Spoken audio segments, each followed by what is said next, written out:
علیکم ورحمۃ اللہ وبرکاتہ۔ وعلیکم وعلیکم السلام السلام ورحمۃ اللہ۔ ورحمۃ اللہ وبرکاتہ۔ السلام علیکم۔ امید ہے آپ سب لوگ خیریت سے ہوں گے۔ الحمد للہ میم، شکر آپ ٹھیک ہیں؟ جی الحمد للہ، اللہ کا شکر ہے۔ اچھا چلیں دعائیں کر لیتے ہیں پھر اسٹارٹ کرتے ہیں اپنا۔ نحمدہ ونصلی علی رسولہ الکریم، اما بعد فاعوذ باللہ من الشیطان الرجیم، بسم اللہ الرحمن الرحیم۔ رب اشرح لی صدری ویسر لی امری واحلل عقدۃ من لسانی یفقہوا قولی۔ سبحان اللہ وبحمدہ عدد خلقہ ورضا نفسہ وزینۃ عرشہ ومداد کلماتہ۔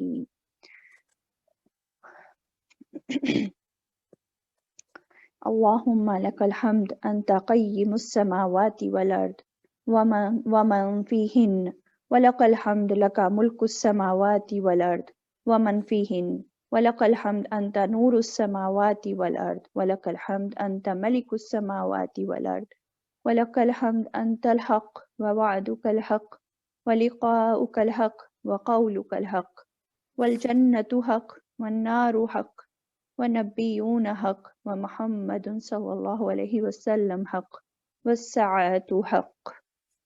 ربنا أصلح بيننا واهدنا سبل الإسلام ونجنا من الظلمات إلى النور واصرف عنا الفواحش ما ظهر منها وما بطن وبارك لنا في أسماعنا وأبصارنا وقلوبنا وأزواجنا وذرياتنا وتب علينا إنك أنت التواب الرحيم واجعلنا شاكرين لنعمتك مثنين بها قائلين بها وأتممها علينا۔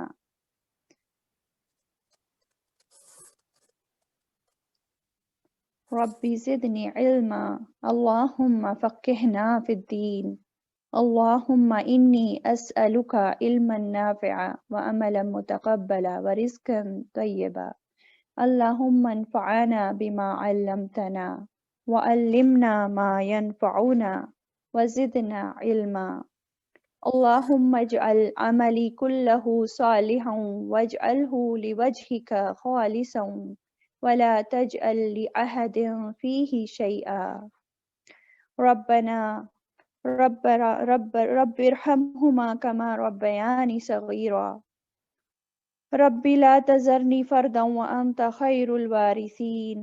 ربي أدخلني مدخل صدق وأخرجني مخرج صدق واجعل لي من لدنك سلطانا نصيرا۔ ربي أوزعني أن أشكر نعمتك التي أنعمت علي وعلى والدي وأن أعمل صالحا ترضاه وأدخلنا برحمتك في عبادك الصالحين۔ ربنا أتمم لنا نورنا واغفر لنا إنك على كل شيء قدير۔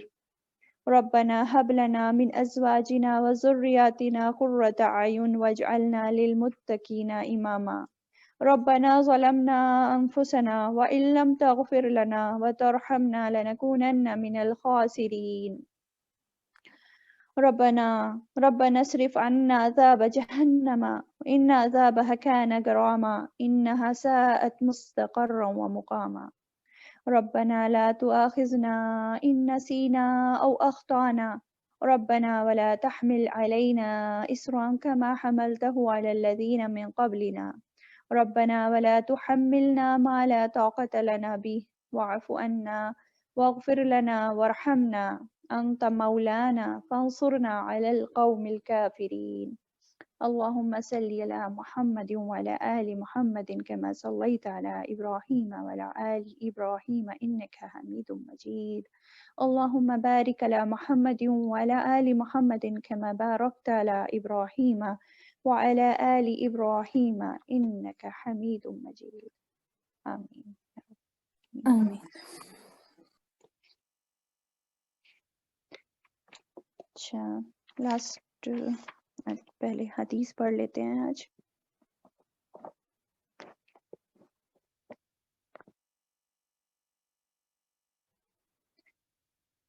ایک حدیث میں بتاتی ہوں، حضرت ابی امامہ باہلی سے روایت ہے کہ نبی صلی اللہ علیہ وسلم کے سامنے 2 آدمیوں کا ذکر کیا گیا، جس میں سے ایک عابد تھا اور دوسرا عالم، یعنی کہ ایک عبادت گزار تھا، بہت زیادہ عبادت کیا کرتا تھا، اور دوسرا عالم تھا، یعنی کہ اس کو دین کے عالم کی بات ہو رہی ہے یہاں پہ، یعنی کہ وہ عبادت کے ساتھ ساتھ علم بھی حاصل کرتا تھا اور دوسروں کو بھی دیتا تھا۔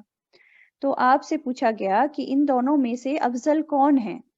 تو آپ صلی اللہ علیہ وسلم نے کیا فرمایا؟ آپ نے فرمایا عالم کو عابد پر ایسی ہی فضیلت ہے جیسے کہ میری فضیلت اس شخص پر جو تم میں سے ادنا درجے کا ہو۔ اور کیا فرمایا آگے؟ پھر آپ صلی اللہ علیہ وسلم نے فرمایا بلا شبہ اللہ تعالیٰ، اس کے فرشتے، آسمان، زمین کی تمام مخلوقات، یہاں تک کہ چیٹیاں اپنے بلوں میں اور مچھلیاں پانی میں، اس شخص کے لیے دعائے خیر کرتی ہیں جو لوگوں کو بھلائی یا علم دین سکھاتا ہے۔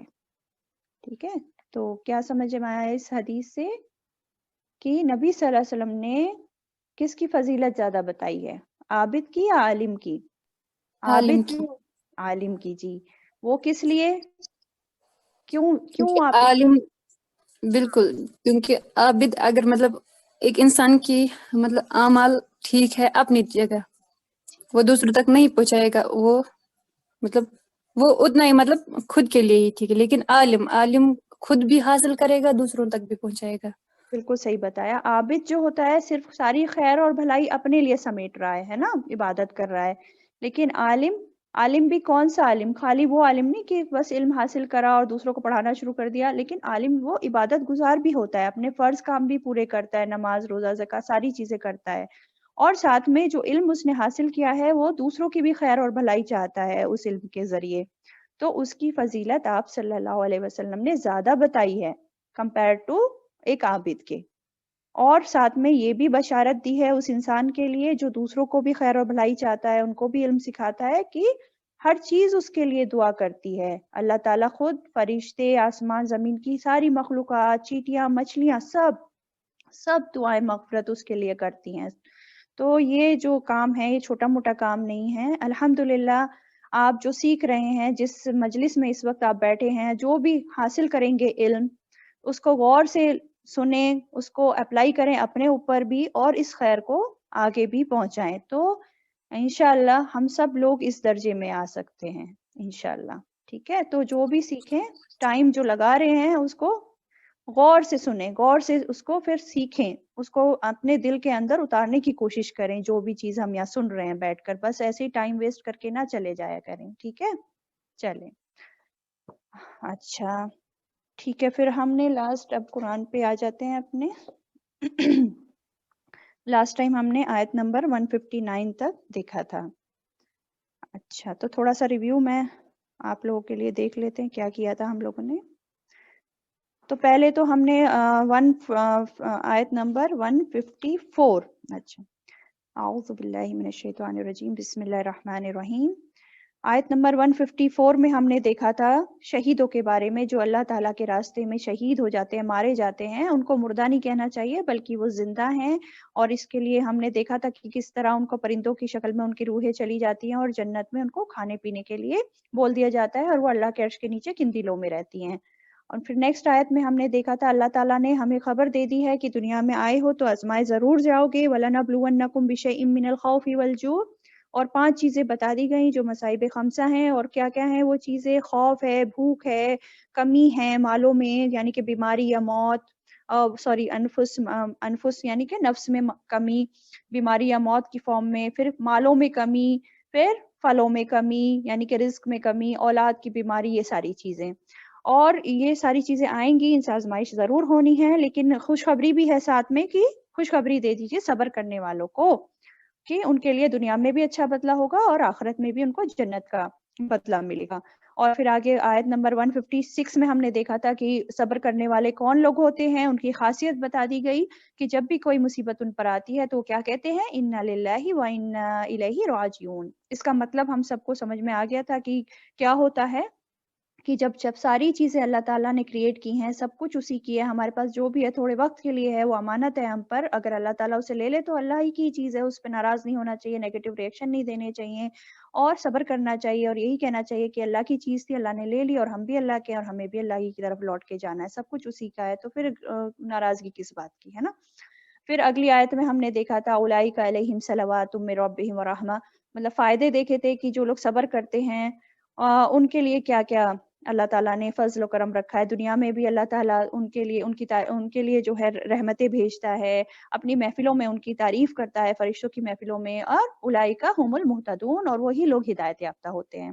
اچھا، پھر نیکسٹ آیت میں ہم نے کیا دیکھا تھا؟ صفا اور مروہ کے بارے میں دیکھا تھا کہ یہ اللہ کی نشانیوں میں سے ہیں اور اللہ تعالیٰ نے اس کو نشانی تا قیامت تک کیوں بنایا یہ بھی ہم دیکھ چکے ہیں. حضرت بی بی ہاجرہ کا جو عمل تھا، ان کا سیکریفائس تھا، ان کا صبر تھا، وہ اللہ تعالیٰ کو پسند آیا اور اس کی وجہ سے یہ سب ہوا. ٹھیک ہے. اور اللہ تعالیٰ آگے اسی آیت میں بتا رہے ہیں کہ جو بھی انسان کوئی بھی نیکی کرے گا بالکل خالص دل کے ساتھ، اچھی نیت کے ساتھ، تو اللہ تعالیٰ شاکر علیم ہیں، بہت قدردانی کرتے ہیں، کوئی بھی نیکی ضائع نہیں جائے گی ہماری انشاءاللہ. اللہ تعالیٰ 10 سے لے کے 700 گنا تک اور اس سے بھی زیادہ اس کا اجر دیتے ہیں. شاکرن ہے وہ، شاکرن علیم، قدردانی کرتے ہیں ہماری نیکیوں کی، ہمارے چھوٹے چھوٹے کاموں کی. اس لیے کوئی بھی چھوٹا سا نیکی کا کام بھی ہمیں حقیر نہیں سمجھنا چاہیے، کر دینا چاہیے آگے بڑھ کے، فاستبقوا الخیرات ہونا چاہیے. اچھا، 159 پہ ہم نے کیا دیکھا تھا؟ ان الذین یکتمون ما انزلنا من البینات. اس میں ہم نے وہی دیکھا تھا کہ جو علم کو چھپاتا ہے اس کے لیے وعید آئی تھی کہ پھر ان کے لیے لعنت کرتے ہیں. کون کون لعنت کرتے ہیں؟ اللہ تعالیٰ بھی لعنت کرتے ہیں، وَيَلْعَنُهُمُ الْلَاعِنُونَ، اور لعنت کرنے والے بھی لعنت کرتے ہیں، یعنی کہ فرشتے، زمین آسمان کی مخلوق اور انسان، یہ سب لعنت کرتے ہیں. تو پھر یہاں تک ہم دیکھ چکے ہیں لاسٹ کلاس میں. اب آگے بڑھتے ہیں. ٹھیک ہے، ٹھیک ہے، لاسٹ تک آپ سب کو کلیئر ہے؟ جی، تو پھر میں آگے بڑھوں، بتا دیجیے ایک بار. جی الحمدللہ. اچھا چلیں آگے بڑھتے ہیں. بسم اللہ الرحمن الرحیم. آگے بولا جا رہا ہے اِلَّا الَّذِينَ تَابُوا، سوائے ان کے جنہوں نے توبہ کی، وَأَصْلَحُوا، اور اصلاح کی، وَبَيَّنُوا، اور واضح کر دیا، فَأُولَٰئِكَ أَتُوبُ عَلَيْهِمْ وَأَنَا التَّوَّابُ الرَّحِيمُ، تو یہی وہ لوگ ہیں، میں مہربان ہوتا ہوں ان پر اور میں بہت توبہ قبول کرنے والا ہوں، نہایت رحم کرنے والا ہوں. اب جو پیچھے بات ہو رہی تھی نا کہ جو علم کو چھپاتے ہیں تو ان لوگوں کے لیے وارننگ ہے اور لعنت ہے اور یہ ساری باتیں ابھی پیچھے ہو رہی تھی، تو اب اس آیت میں کیا بتایا جا رہا ہے؟ لیکن جو لوگ جو ہیں اتنا علم کو چھپا رہے تھے اور سب کر رہے تھے، لیکن اگر یہ لوگ اپنی اصلاح کر لیں، پہلی بات ہے توبہ کر لیں، یعنی کہ توبہ کر لیں، پھر اصلاح کر لیں اور اس کو واضح کرنا شروع کر دیں، یعنی کہ بتانا شروع کر دیں، تو ایسے ہی لوگوں پہ اللہ تعالیٰ مہربان ہوتے ہیں، کیونکہ اللہ تعالیٰ بہت زیادہ مہربانی کرنے والے ہیں اور توبہ قبول کرنے والے ہیں. یہ اس کا ٹرانسلیشن ہم لوگ کو سمجھ میں آ گیا. اب دیکھتے ہیں کہ کیا بتایا جا رہا ہے تھوڑا ڈیٹیل میں. اچھا، اب یہ جو بات ہو رہی ہے کہ جو لوگ توبہ کر لیں، رجوع کر لیں اور اپنی غلطی سے باز آ جائیں اور اپنی اصلاح کر لیں، یعنی کہ جو عمل وہ غلط کر رہے تھے اس کو درست کر لیں. اصلاح کیا ہوتا ہے؟ خرابی اور بگاڑ کے بعد اس بگاڑ کو دور کرنا، اپنی اصلاح کر لینا. ٹھیک ہے، اور لوگوں کو صحیح بات بتانا شروع کر دیں. وَبَيَّنُوا کیا ہے؟ وہ بیان کریں جو وہ باتیں چھپاتے تھے پہلے، ان کو آپ لوگوں کو ظاہر کریں، یہ ہوتا ہے بیّنوا، ظاہر کرنا شروع کر دیں ان کے سامنے. تو ایسے ہی لوگوں پر اللہ تعالیٰ کیا کہہ رہے ہیں؟ میں مہربان ہوں گا، ان کی میں توبہ قبول کروں گا اور میں بہت زیادہ توبہ قبول کرنے والا ہوں اور بہت زیادہ مہربان ہوں. تو کیا پتہ چلا اس آیت سے؟ اگر کسی انسان نے پاسٹ میں، اپنے ماضی میں کوئی غلطی کر لی ہے یا پھر وہ لوگوں سے علم چھپاتا رہا ہے، قرآن کا علم یا جو بھی فائدے مند علم ہے اس کو بتاتا نہیں تھا، علم حاصل کر کے اس کو صرف اپنے تک رکھتا تھا، لیکن اب اس کو اپنی غلطی کا احساس ہو گیا ہے اور وہ توبہ کر لیتا ہے اور اپنے پچھلے بگاڑ کی اصلاح کر لیتا ہے، اب بتانا شروع کر دیتا ہے لوگوں کو کھول کھول کر چھپی ہوئی باتیں جو اس نے اب تک چھپا رکھی تھی، تو اللہ تعالیٰ اس کی توبہ قبول کرتے ہیں. ٹھیک ہے، اور توبہ کے بارے میں کوئی پہلے بھی کوشچن کر رہا تھا کہ توبہ کیسے کی جاتی ہے. توبہ کی قبولیت کی کچھ شرائط ہیں، ہے نا. پہلی بات اخلاص، کہ جب انسان توبہ کرے تو اللہ کی خاطر کرے، بندوں سے ڈر کر یا کسی اور مقصد سے نہ کرے، کسی کو دکھانے کے لیے یا کچھ، صرف اللہ کی خاطر کرے توبہ. دوسرا کیا ہے؟ اس کو جو وہ گناہ کر رہا تھا اس پر ندامت ہونی چاہیے، دوسری شرائط. ٹھیک ہے، اس کو پتا چلے کہ ہاں میں جو کر رہا تھا غلط کر رہا تھا، اس پہ وہ نادم ہو. تیسرا کیا ہے؟ ترک گناہ، یعنی کہ جو گناہ کر رہا تھا اس کو چھوڑ دے ہمیشہ کے لیے، ٹھیک ہے. اور چوتھا کیا ہے؟ آئندہ اس گناہ کو نہیں کرنے کا وعدہ، وہ عہد لے اپنے آپ سے اور اللہ سے کہ اللہ تعالیٰ میں اب آگے اس گناہ کو کبھی نہیں کروں گا یا کروں گی، ٹھیک ہے. تو اور آخری کیا ہے کہ توبہ کے وقت کے اندر اندر توبہ کر لینی چاہیے. توبہ کے وقت کے اندر توبہ کر لینی چاہیے، یعنی کہ موت کا فرشتہ دیکھنے سے پہلے، اور یہ جو کچھ سائنس ہے، میجر سائنس قیامت کے، جیسے سورج جب مغرب سے طلوع ہو جائے گا تو اس کے بعد توبہ قبول نہیں ہوگی. تو یہ ساری شرائط ہو گئی توبہ کی. اچھا، تو اور کیا پتہ چلا اس آیت سے؟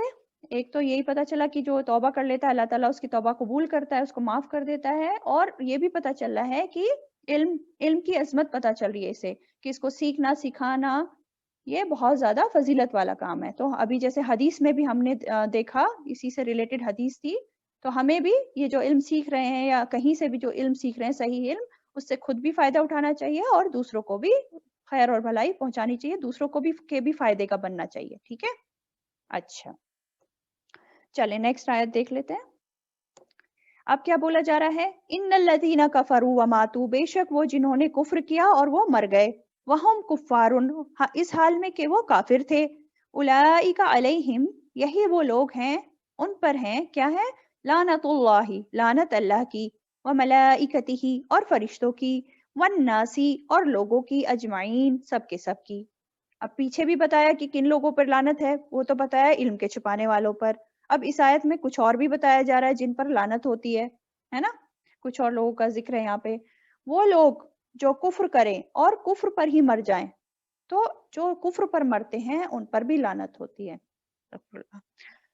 مطلب جو انسان اگر کفر فی الحال زندہ ہے اور وہ کفر کی حالت میں ہے، تو ایسے انسانوں پہ لعنت نہیں کرنی چاہیے. ہمیں کوئی حق نہیں بنتا ایسے انسانوں پہ لعنت کرنے کا جو زندہ ہیں ابھی اور کفر کی حالت میں ہیں، کیونکہ پتہ نہیں ہوتا کہ اس کا اختتام کس حالت میں ہوگا. ہو سکتا ہے وہ کلمہ پڑھ لے، مرنے سے پہلے وہ ایمان لے آئے، کبھی بھی وہ ایمان پہ آ سکتا ہے، اللہ کی ہدایت اسے مل سکتی ہے، تو ان پہ لعنت نہیں کرنی چاہیے. لیکن جو لوگ کفر کی حالت میں مر جاتے ہیں ان پر اللہ کی لعنت ہوتی ہے، فرشتوں کی لعنت ہوتی ہے، اور لوگوں کی بھی لعنت ہوتی ہے، سب کی لعنت ہوتی ہے. تو یہ جو انسانوں کی جو لعنت ہے، قیامت جب آخرت میں اہل ایمان بھی ان لوگوں پر لعنت کریں گے، کافروں پر، اور خود یہ کفار جو ہیں یہ بھی ایک دوسرے پر لعنت کریں گے. کیسے کریں گے؟ کہ جب جہنم میں گروہ کے گروہ ڈالے جاتے ہیں نا، ایک کے بعد ایک گروپ آف پیپل ڈالا جائے گا، تو جہنم میں جب ایک جماعت داخل ہوگی اور دوسری اس کے پیچھے آئے گی، تو پہلی جماعت جو ہوگی وہ دوسری کو لعنت کرے گی، یعنی کہ وہ ایک دوسرے کو لعن تلان کریں گے کہ تم نے ہمیں بھٹکایا، تم نے ہمیں بھٹکایا، تمہاری وجہ سے ہم یہاں جہنم میں آج جل رہے ہیں. ایک دوسرے سے جھگڑیں گے، ملامت کریں گے وہ لوگ، ٹھیک ہے. تو یہ لوگوں کے بارے میں ہوگا کہ لوگ کیسے کریں گے. تو کفر جو ہے اس کی جتنی بھی قسمیں ہیں، بھلے ہی وہ اللہ کی ذات کا انکار ہو، اللہ کی صفات کا انکار ہو، یا اس کے رسولوں کا انکار ہو، یا کتاب کا انکار ہو، تو یہ سب چیزیں جو ہیں انسان کے لیے باعث لعنت ہیں. اس سے انسان اللہ کی رحمت سے دور ہو جاتا ہے، اور ایسے لوگوں کے اعمال دنیا اور آخرت میں سب ضائع، سب برباد، اور یہ لوگ آخرت میں آگ کے ساتھی ہیں اور اس میں ہمیشہ ہمیشہ رہنے والے ہیں، جیسے کہ اگلی آیت میں بتایا جا رہا ہے. اگلی آیت میں کیا بتایا جا رہا ہے؟ خالدین فیہا لا یخفف عنہم العذاب ولا هم ینظرون، ہمیشہ رہنے والے ہیں فیہا، اس میں، لا یخفف، نہ ہلکا کیا جائے گا، عنہم، ان سے، العذاب، عذاب، ولا، اور نہ، ہم وہ، ینظرون، وہ مہلت دیے جائیں گے. ٹھیک ہے. تو ان لوگوں سے عذاب ایک دن بھی ہلکا نہیں کیا جائے گا، ایک لمحے کے لیے بھی، ایک پل کے لیے بھی، تھوڑی سی بھی انہیں مہلت نہیں دی جائے گی کہ انہیں عذاب سے چھٹکارا مل جائے، ہمیشہ ہمیشہ کے درد میں رہیں گے. استغفر اللہ. اور مطلب ان لوگوں کو جو کافر تھے اور ان کو جو ہے پوری زندگی اللہ تعالیٰ نے مہلت دی، پوری زندگی ان کو مہلت ملی کہ سدھر جاؤ، کفر چھوڑ دو، اللہ کی نافرمانیاں چھوڑ دو، ہے نا. لیکن انہوں نے پوری زندگی کی مہلت سے فائدہ نہیں اٹھایا، تو اب ان کی مہلت ختم ہو گئی، وقت ختم ہو گیا مہلت کا. اب دنیا میں تو جو ٹائم دیا تھا وہ انہوں نے اس میں نہیں اپنے آپ کو سدھارا، تو اب آخرت میں جب وہ دنیا میں نافرمانی کر کے آئے ہیں اللہ تعالیٰ کی، تو اب آخرت میں تو اب کیسے وہ بچیں گے؟ اب تو اس عذاب میں ہمیشہ ہمیشہ رہنا ہی پڑے گا نا، ہے نا. اب دیکھیں دنیا میں تو انسان پہ اگر زیادہ حد سے زیادہ پریشانی آتی ہے یا دکھ درد آتا ہے تو انسان بے ہوش ہو جاتا ہے نا، لیکن یا موت بھی آ جاتی ہے دنیا میں، تو کوئی پریشانی ختم دنیا کی. لیکن آخرت میں کوئی موت نہیں آئے گی، کوئی بے ہوش نہیں ہوگا ایک پل کے لیے بھی. یہ پریشانی دن پہ دن اور بڑھتی جائے گی. وَلَا نَزِيدَكُمْ إِلَّا عَذَابًا، بڑھتا رہے گا عذاب دن پہ دن، ایک سیکنڈ کے لیے بھی کم نہیں ہوگا. تو اللہ تعالیٰ ہم سب کو اس عذاب سے محفوظ رکھے، ایک پل کے لیے بھی اس میں نہ ہم جائیں.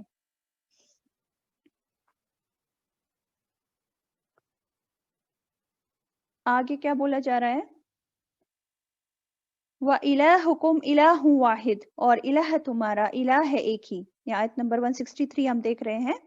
وَإِلَٰهُكُمْ إِلَٰهٌ وَاحِدٌ لَا إِلَٰهَ إِلَّا هُوَ الرَّحْمَٰنُ الرَّحِيمُ، اور الہ تمہارا الہ ہے ایک ہی، نہیں کوئی الہ برحق مگر وہی، وہ جو بہت مہربان ہے، نہایت رحم کرنے والا ہے. اب یہاں پہ سارے انسانوں کو بتایا جا رہا ہے، صرف مسلمانوں کے لیے نہیں ہے یہ بات، سارے انسانوں سے خطاب ہے کہ سب کو بتایا جا رہا ہے کہ تمہارا الہ جو حقیقی الہ معبود ہے وہ صرف اللہ ہی ہے، اس کے علاوہ کوئی نہیں ہے. سورہ حج میں بھی آیا، سورہ حج میں بتایا گیا ہے ذَلِكَ بِأَنَّ اللَّهَ هُوَ الْحَقُّ بِأَنَّ مَا يَدْعُونَ مِن دُونِهِ هُوَ الْبَاطِلُ، یہ اس لیے کہ بے شک اللہ ہی برحق ہے، الہ ہے، اور اس کے سوا لوگ جس کو پکارتے ہیں وہ سب باطل ہیں، ان کا کوئی وجود نہیں ہے. اسی طرح سورہ نجم آیت نمبر 23 میں آیا، کیا ہے؟ ان ہی الا اسماء سمیتموها انتم وآباؤکم ما انزل اللہ بها من سلطان ان یتبعون الا الظن وما تهوى الانفس، یعنی کہ نہیں مگر وہ کچھ نام جن کے تم نے نام رکھ لیے اور تمہارے آباء و اجداد نے رکھ لیے. اللہ نے ان کی کوئی دلیل نازل نہیں کی، نہیں وہ پیروی کرتے مگر گمان کی اور اس کی جو ان کے نفس خواہش کرتے ہیں. یعنی کہ یہ سب ان کے خود کے نام رکھے ہوئے ہیں جو اللہ کے علاوہ انہوں نے الہ بنا رکھے ہیں. مطلب انہوں نے جو ہے سورج کو، چاند کو، ستاروں کو، یا جس چیز سے بھی مروب ہو جاتے ہیں اس کو الہ بنا کے بیٹھ جاتے ہیں، ان کے نام رکھ لیتے ہیں. تو کسی کا نام بدل کے کچھ اور رکھ لیا جائے تو کیا وہ چیز نہیں رہتی، اس کی اصل بدل جاتی ہے؟ ایسا نہیں ہوتا نا، وہ چیز تو وہی رہے گی، سورج رہے گا، چاند رہے گا، وہ الہ نہیں بن جاتے. ٹھیک ہے. اور سورہ شعراء آیت نمبر 213 میں بھی اللہ تعالیٰ فرماتے فَلَا تَدْعُوا مَعَ اللَّهِ إِلَٰهًا آخر، بس نہ آپ پکاریے ساتھ اللہ کے الہ دوسرا. یہاں حکم آ رہا ہے کہ اللہ کے علاوہ کسی اور کو الہ نہیں پکارنا ہے، کیونکہ الہ تو صرف ایک ہی ہے، اللہ تعالیٰ ہی ہے. الہ کون ہے؟ بس ایک وہی ہے الہ، جس کے سوا کوئی اور الہ نہیں ہے. اور وہ کون ہے؟ وہ الرحمن الرحیم، اور وہ رحمان ہے، رحیم ہے، جو بہت زیادہ مہربان ہے اور مسلسل رحم کرنے والا ہے. یہاں پہ اللہ تعالیٰ کی صفت بتا دی، رحمان رحیم، جو مسلسل جو ہے رحمت کرتا رہتا ہے. اب یہ دیکھیں نا کہ ہمیں اللہ تعالیٰ نے تمام نعمتیں دی ہیں، ہے نا، ہر چیز ہم غور کریں، ہر چیز انگنت نعمتیں، ہم کاؤنٹ نہیں کر پائیں گے اپنی نعمتوں کو. یہ سب اللہ تعالیٰ کی مہربانیاں ہیں ہم پر، ہے نا. یہ ہاتھ، آنکھ، ناک، ہمارا ایک ایک اعضا، ہمارا جو گھر ہے، کھانا پینا، مطلب کسی بھی چیز کو دیکھ لو وہ سب نعمتیں ہیں. اور ایک چھوٹی سی بھی نعمت اگر ہم سے چھن جائے، خدا نہ خواستہ ایک ہماری یہ زبان جو ایک چھوٹا سا گوشت کا ٹکڑا ہے، یہی جو ہے کام کرنا بند کر دے، ہلنا بند کر دے، ہم بول نہ پائیں تو ہم کتنے پریشان ہو جائیں گے، ہے نا. تو یہ ساری مہربانیاں ہیں اللہ تعالیٰ کی عطا کری ہوئی، اور مسلسل اللہ تعالیٰ ہمیں دے رہا ہے. تو سب کچھ ہمیں اللہ تعالیٰ نے دیا ہے، تو ہمارا کیا فرض بنتا ہے پھر، کہ جس نے ہمیں سب کچھ دیا ہے تو ہم پر بھی لازم ہے کہ ہم بھی اپنا سب کچھ اس کے نام کر دیں، ہے نا، ہم بھی اسی کے ہو جائیں. اور یہ کیسے کریں؟ ان صلاتی و نسکی و محیایا و مماتی للہ رب العالمین، کہ میری نماز، میری قربانی، میرا جینا، میرا مرنا، سب کچھ اللہ تعالیٰ کے لیے، رب العالمین کے لیے ہو جائے. اور یہی پھر عبادت ہے، یعنی کہ ساری محبتوں کا مرکز اللہ تعالیٰ ہی ہو اور کوئی نہ ہو. السلام علیکم. جی استاذہ، یہ سورہ حج آیت نمبر کتنا کہا آپ نے؟ سورہ نجم سورہ نجم 27 اور سورہ شعراء 213 اور سورہ حج کا میں نے آیت نمبر نوٹ نہیں کیا، میں بعد میں آپ کو پھر نوٹ کر کے بتاؤں گی. جی اچھا، شکریہ. ہاں، اس میں نے نوٹ نہیں کیا ہے، بس آیت ہی نوٹ کر لی تھی، بتاؤں گی انشاءاللہ میں آپ کو. ٹھیک ہے، یاد دلا دیجیے گا. اچھا، 163 ابھی ہم نے دیکھا، وَإِلَٰهُكُمْ 164 پہ آ جاتے ہیں.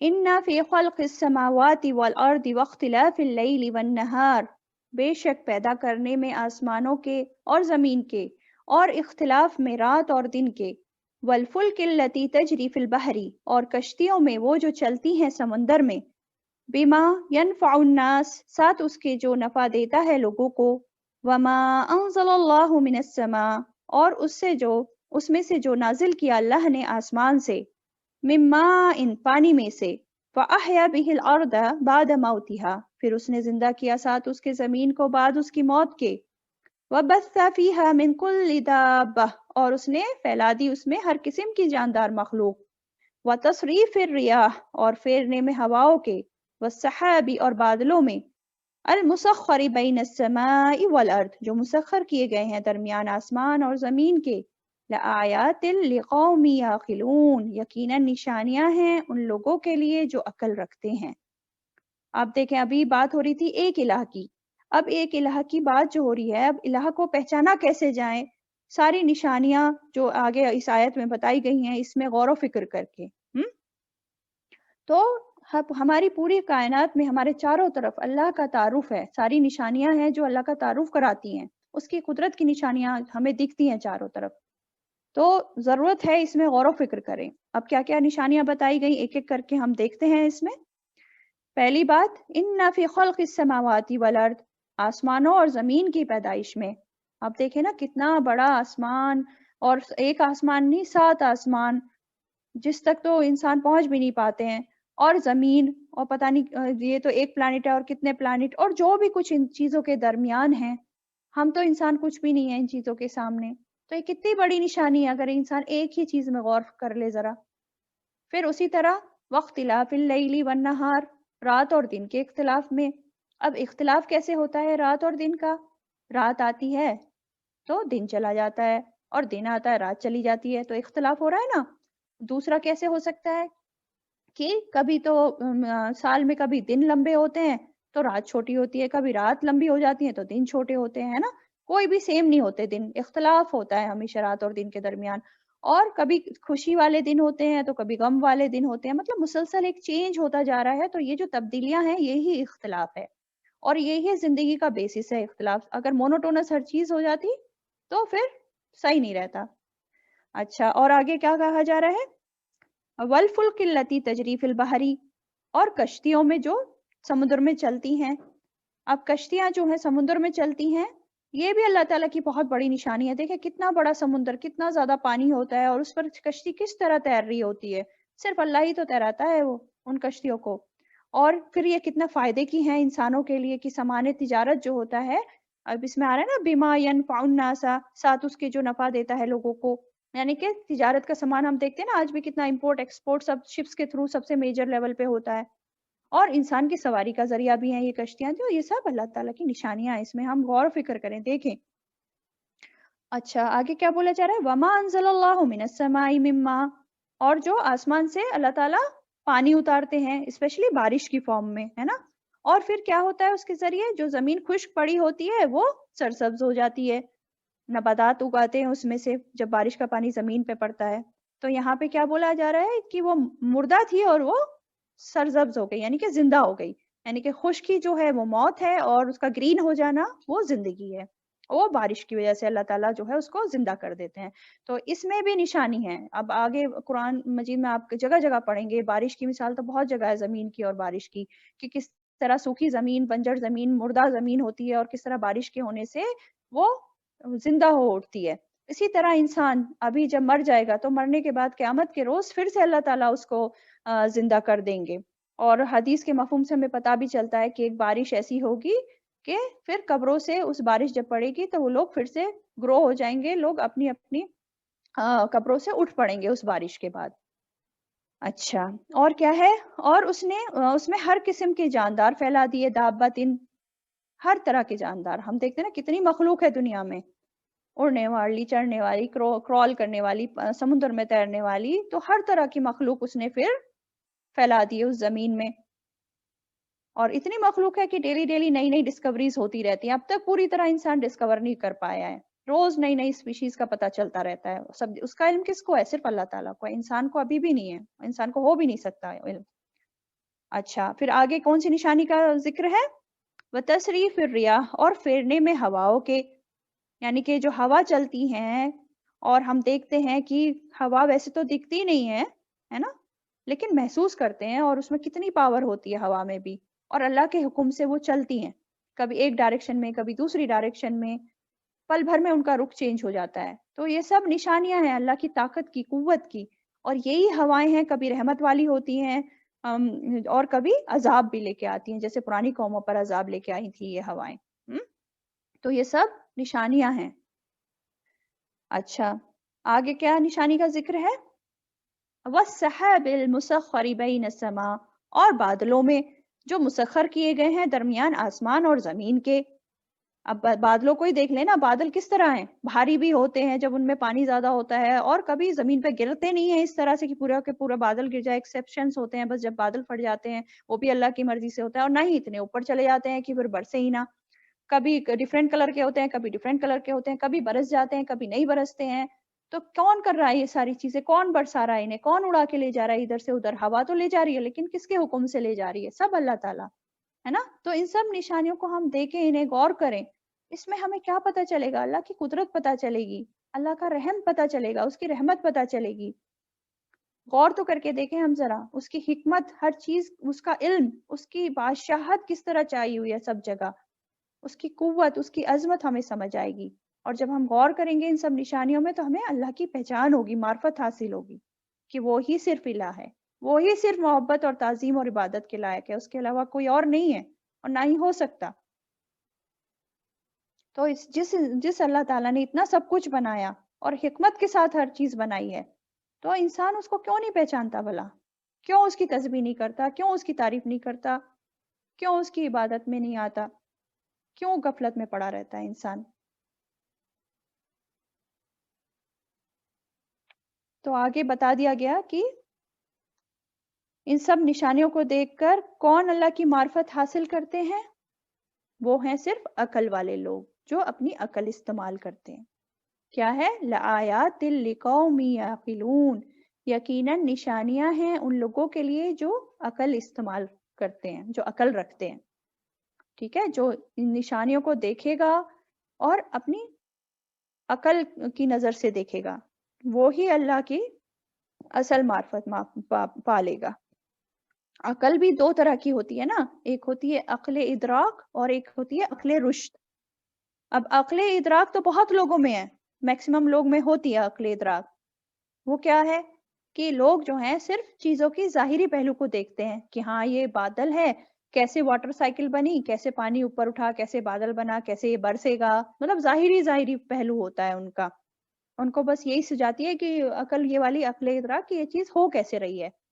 لیکن اصل جو چیز ہے اس کے پیچھے کی, اس کو کون کر رہا ہے, کون چلا رہا ہے, وہ کس کو سمجھ آتا ہے؟ جس کے پاس عقل رشد ہوتی ہے. یہ جو عقل رشد ہے نا, یہ انسان کی رہنمائی کرتی ہے اصل کی طرف, وہ اس کو خالق تک پہنچاتی ہے جو اصل خالق ہے. پھر انسان اپنے خالق کے آگے جھک جاتا ہے اور اس کی محبت میں آتا ہے, اصل محبت میں. یہ عقل ادراک جو ہے, ایسے تو بڑے بڑے سائنٹسٹ ہیں, دیکھیں کتنے بڑی بڑی ڈگریاں لیے ہوئے ہیں اور کتنا زیادہ غور و فکر کر رہے ہیں پوری کائنات میں, آسمانوں میں بھی, سمندر میں بھی, زمین میں بھی ان کا غور و فکر چلتا رہتا ہے. لیکن سب لوگ ایمان نہیں لاتے نا, کیونکہ وہ سب سپرفیشل ہوتا ہے, وہ اصل تک نہیں پہنچتے ہیں اس غور و فکر کو کر کے. ان کی یہ عقل ادھوری عقل ہوتی ہے. لیکن کامل رشد والی عقل کس کی ہے؟ جیسے کہ ابراہیم علیہ السلام کی تھی.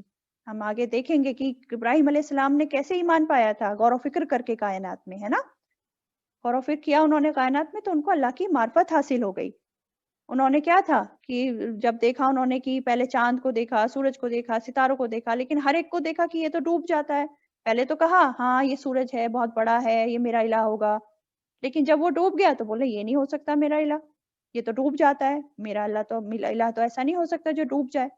تو انہوں نے غور و فکر کیا اور اللہ تعالیٰ کی معرفت حاصل کر لی کہ اصل اللہ تعالیٰ تک وہ پہنچ گئے. تو یہ ہوتی ہے رشد والی عقل. تو ہمیں بھی یہ رشد والی عقل اللہ تعالیٰ نصیب کرے. ہم دیکھیں اپنے آپ کو کہ ہم جب کائنات میں غور و فکر کرتے ہیں کیا, کچھ کائنات میں اس طرح کا غور و فکر کرتے ہیں کہ اپنے اللہ تعالیٰ کی معرفت حاصل ہوتی ہے، اس سے اس کی محبت بڑھتی ہے ہمارے دل میں اللہ تعالیٰ کی؟ تو اگر نہیں کرتے ہیں تو کرنا شروع کریں، ٹھیک ہے؟ کیونکہ جو انسان غور و فکر نہیں کرتا ان کائنات کی چیزوں میں اور اس سے سبق حاصل نہیں کرتا، تو قرآن مجید میں کیا آیا ہے؟ انہم الا کالانعام بل ہم اضل سبیلا، کہ یہ سب جانوروں کی طرح ہیں بلکہ ان سے بھی زیادہ گئے گزرے، راستہ گم کیے ہوئے لوگ ہیں، ٹھیک ہے؟ تو اس آیت میں ہمیں غور و فکر کا طریقہ بتایا جا رہا ہے. ہمیں دیکھنا چاہیے، غور کرنا چاہیے کہ یہ جو ساری چیزیں ابھی ایون چھوٹی موٹی چیزیں یہ جو ہیں ابھی پتہ ہم نے پڑھی پیچھے، ایک ایک چیز خود سے پیدا نہیں ہو گئی ہے، خود بے خود یہ جو ہے اتنا پرفیکٹلی کام نہیں کر رہی ہے، اس کو چلانے والا کوئی نہ کوئی تو ہے، اس بیلنس کو اتنا پرفیکٹلی جو قائم کیے ہوئے ہے کوئی نہ کوئی ہے. تو اس کی معرفت حاصل کریں کہ وہ کون ہے، کیا ہے، کس کے اتنی بڑی عظمت ہے اس کی، ہے نا؟ اور یہ اپنی عقل استعمال کر کے ہی ہوگا کہ اتنے کمال کے ساتھ سب کچھ پیدا کیا اور اسے جو چلا رہا ہے اتنا پرفیکٹلی، وہ اللہ تعالیٰ ہی ہے، وہ ایک الہی ہے، اس کے علاوہ کوئی اور نہیں ہو سکتا، ٹھیک ہے؟ تو ہم اللہ تعالیٰ کو پہچانیں اور پورا شعوری ایمان لائیں اس پر، اور اپنی خوشی کے ساتھ پورے شوق کے ساتھ اس کی عبادت کریں، اس سے محبت کریں، اس کی تعظیم کریں اور اپنی اصل منزل تک پہنچیں.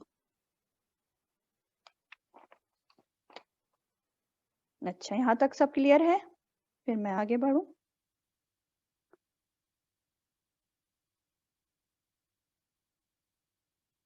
جی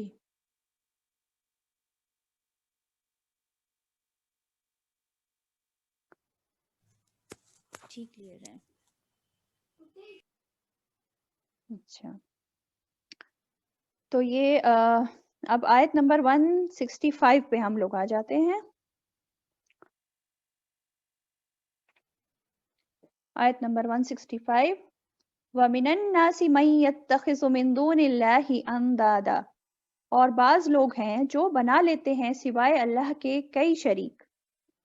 يُحِبُّونَهُمْ كَحُبِّ اللَّهِ، وہ محبت کرتے ہیں ان سے جیسی محبت کرنا اللہ سے. وَالَّذِينَ آمَنُوا، اور وہ جو ایمان لائے، أَشَدُّ حُبًّا لِلَّهِ، زیادہ شدید ہے محبت کرنے میں اللہ سے.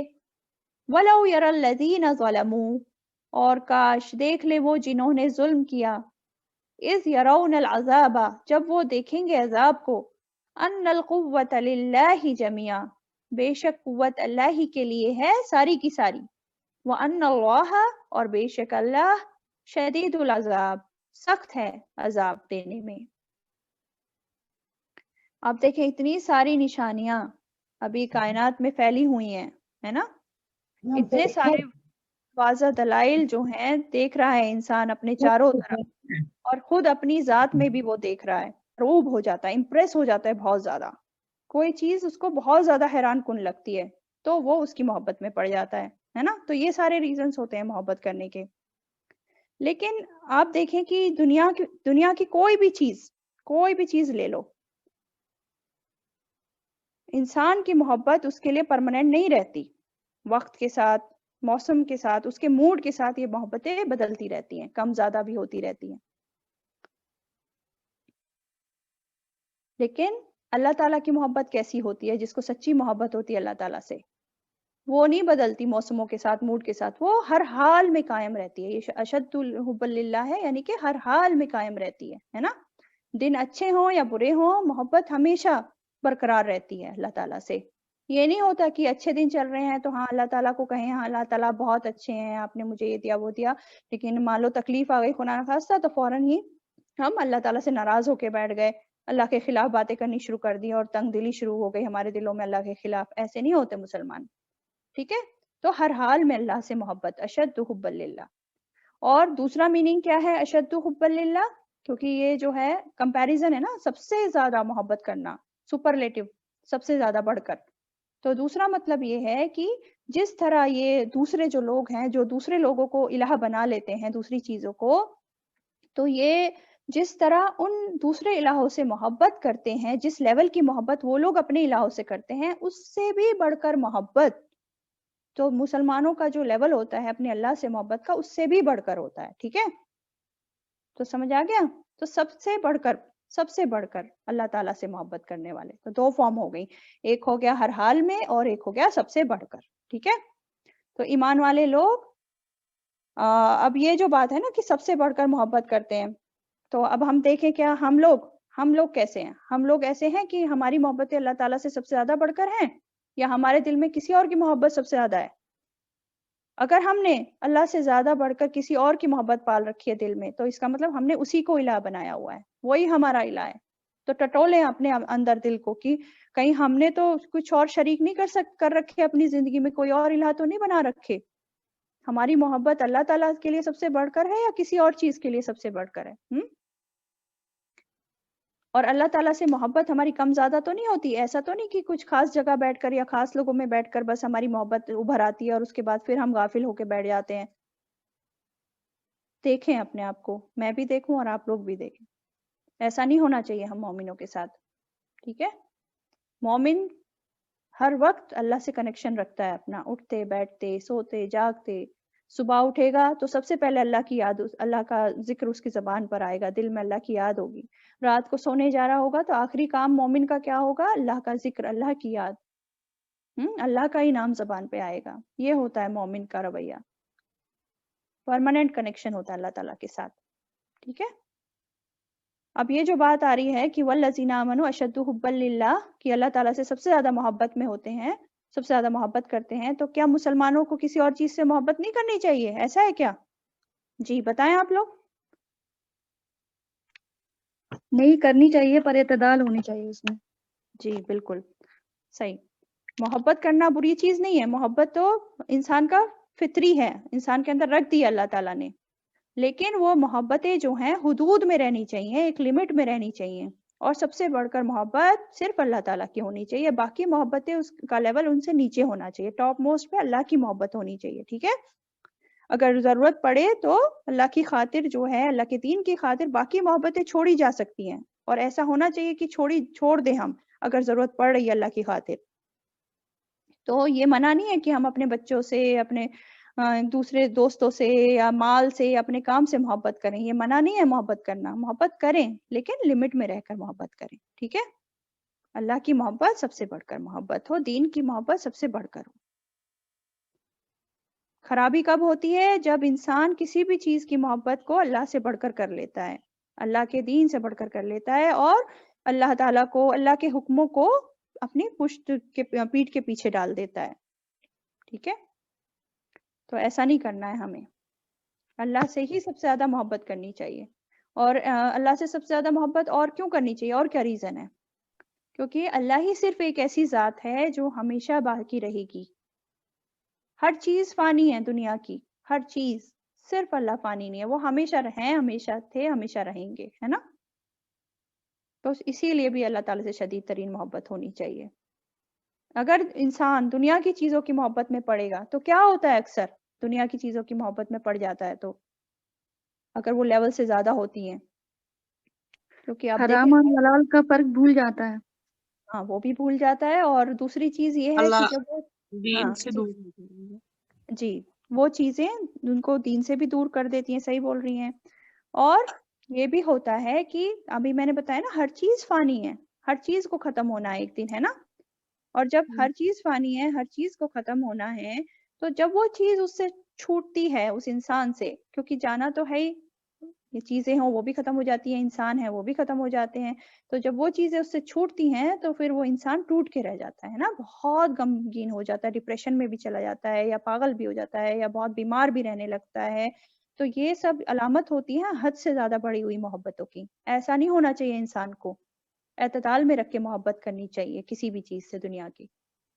یہ سب عارضی چیزیں ہوتی ہیں, ان کو جانا ہے, بس ان کو ایک لیول تک ہی محبت کرنی ہے. حد سے کوئی بھی چیز بڑھ جائے گی تو پھر وہ نقصان ہی دے گی. ٹھیک ہے, اچھا تو پھر کیا پتہ چلا ہمیں اس آیت سے؟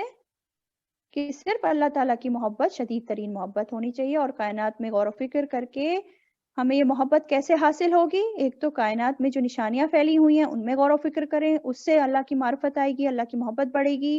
اور دوسرا, اللہ کی کتاب قرآن مجید, اس کو پڑھیں, اس کو سمجھیں, اس میں غور و فکر کریں, ہے نا.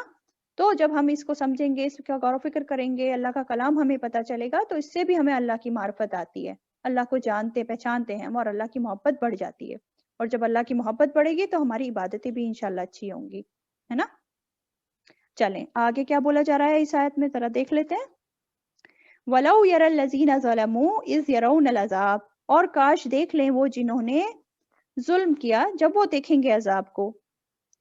اب کیا بات ہو رہی ہے کہ جو اللہ، اب یہ ساری بات ہوئی نا کہ اللہ سے زیادہ محبت کسی اور کو نہیں کرنی چاہیے، اور لیکن یہ جو لوگ جو اللہ سے زیادہ محبت کسی اور کو کرتے ہیں، غیر اللہ کی محبت میں حد سے زیادہ بڑھ جاتے ہیں، تو غیر اللہ کی محبت جو ہوتی ہے وہ شرک میں مبتلا کر دیتی ہے انسان کو، ہے نا؟ اور جو شرک کرتا ہے، شرک جو ہوتا ہے سب سے بڑا ظلم ہوتا ہے. سب سے بڑا ظلم کیا ہے؟ شرک.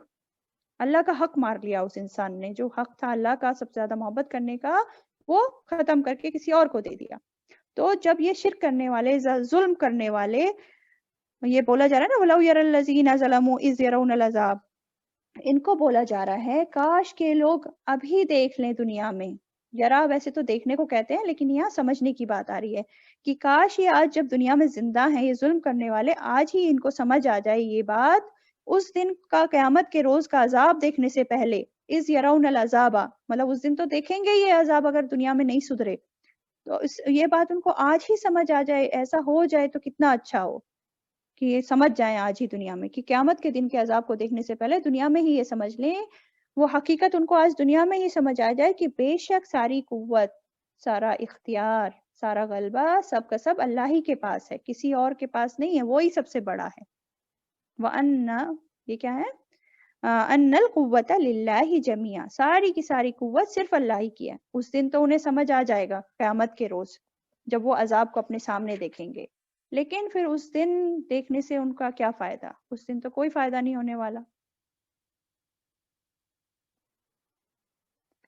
تو دنیا میں ہی اللہ تعالیٰ جو ہے کاش ان لوگ کو سمجھا دے اور وہ غیر اللہ کو چھوڑ کے صرف اللہ تعالیٰ کو اپنے الہ بنا لیں. اور کیا بولا جا رہا ہے؟ وَأَنَّ اللَّهَ شَدِيدُ الْعَذَابِ، اور بے شک اللہ سخت ہے عذاب دینے میں. تو اس دن تو انہیں سمجھ آ جائے گا کہ یہ جو غلط کام کرتے رہے دنیا میں، اللہ سے سب سے زیادہ محبت کرنے کی بجائے غیر اللہ سے محبت کر بیٹھے، اس پر توکل کر بیٹھے، دوسروں سے مانگتے رہے زندگی بھر، تو ان کو قیامت کے دن یہ سمجھ آ جائے گا کہ یہ سب غلط تھا، ساری قوت تو صرف اللہ ہی کی ہے، تھی اور ہے. تو اس دن تو کوئی فائدہ نہیں، اب تو سزا ملنی ہی ملنی ہے، اور بے شک اللہ سخت سزا دینے والا ہے نا؟ وَأَنَّ اللَّهَ شَدِيدُ الْعَذَابِ، بے شک اللہ سخت سزا دینے والا ہے. تو اللہ کی حق تلفی نہیں کرنی چاہیے، جو حق جس کا ہے اس کو وہ دینا ہے. اللہ تعالی ہمیں اپنے عذاب سے سب کو محفوظ رکھے. اللہم لا تجعلنا من الظالمین، اللہ تعالی ہمیں ظلم کرنے والوں میں شامل نہ کرے. اچھا چلیں یہیں تک رکھتے ہیں ابھی، کیونکہ اگلی آیتیں اسی سے ریلیٹڈ ہیں، لیکن ٹائم ختم ہو رہا ہے، اس لیے اگلی بار ہی کنٹینیو کروں گی انشاءاللہ میں انہیں. چلیں جزاک اللہ خیر. تو ہم اپنا آج کا درس ختم کرتے ہیں. اللہ تعالی ہم سب کو اس پر عمل کرنے کی توفیق عطا فرمائے اور خالی کہنے اور بولنے والوں میں نہ رکھے، اور اللہ تعالی ہمیں قبر کے عذاب سے اور جہنم کے عذاب سے دور رکھے ہم سبھی کو، اور جنت الفردوس میں ہم سب کو داخلہ دے انشاءاللہ. آمین. اللہ تعالی ہمیں اس دنیا میں بھی بھلائیوں سے نوازے اور آخرت میں بھی بھلائیوں سے نوازے ہم سب کو، اور ہمارے گھر والوں کو، اور تمام مسلمان امت کو انشاءاللہ. اچھا، سبحانک ربک رب العزت عما یصفون وسلام علی المرسلین والحمد للہ رب العالمین. سبحانک اللہم وبحمدک نشہد ان لا الہ الا انت نستغفرک ونتوب الیک. السلام علیکم ورحمۃ اللہ وبرکاتہ.